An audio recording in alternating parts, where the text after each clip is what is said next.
Hello everyone, a very warm welcome to you all. In this video, we are going to discuss about the buyback of shares.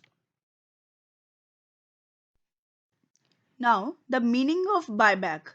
जब भी company अपने खुद के shares अपने existing share holder से purchase कर लेती है, इधर थ्रू टेंडर ऑफर और थ्रू एन ओपन मार्केट, उसको बोलते हैं buyback of shares.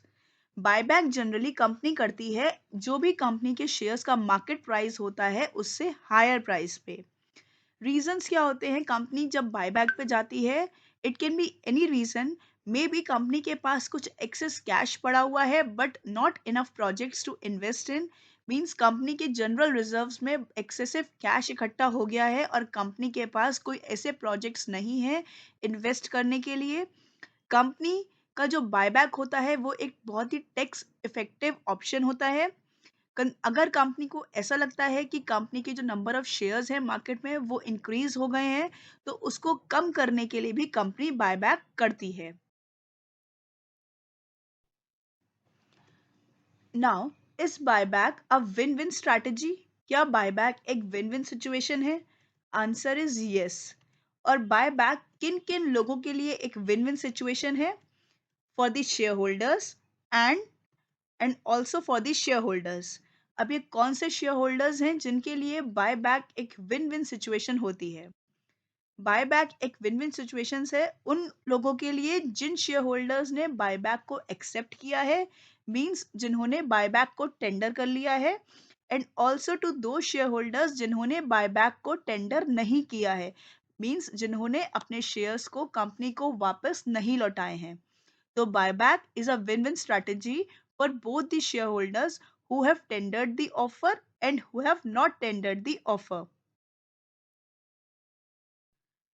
Now, buyback उन दोनों ही शेयर होल्डर्स के लिए एक विन विन सिचुएशन कैसे है? फर्स्टली, जिन्होंने शेयर्स को टेंडर किया है यानी जिन्होंने बायबैक को एक्सेप्ट किया है, उनके लिए बायबैक एक विन विन सिचुएशन कैसे होती है? सपोज कंपनी के जो मार्केट वैल्यू है शेयर्स की, उनका प्राइस है ₹100। अब नॉर्मली कंपनी जब बायबैक करती है तो एक हायर प्राइस पर करती है जो भी मार्केट वैल्यू चल रहा होता है उससे। तो सपोज अगर कंपनी ने बायबैक करने के लिए शेयर होल्डर्स को ऑफर किए हैं ₹150, तो कंपनी के जो शेयर होल्डर्स जिन्होंने बायबैक के ऑफर को एक्सेप्ट कर लिया है, उन्होंने अपने शेयर्स को हायर प्राइस पे सेल करने के लिए उनके पास ऑप्शन मिल जाता है। तो इसलिए कंपनी के जो शेयर होल्डर्स हैं उनका अच्छा खासा प्रॉफिट अर्न हो सकता है through buyback.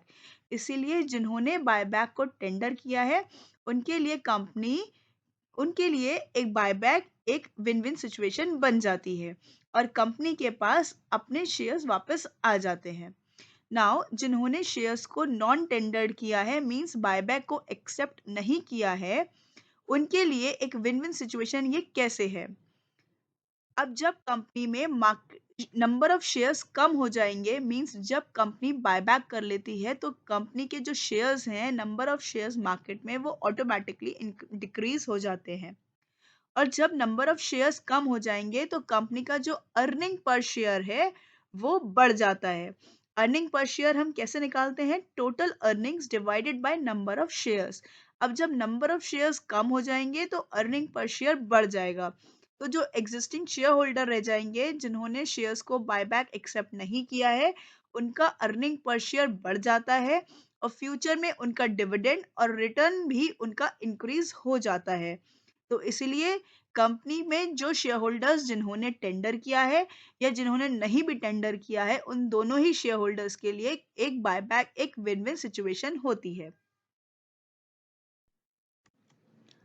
Thank you so much. I hope it is clear. In the further videos, we are going to discuss more about the buyback, its provisions, etc.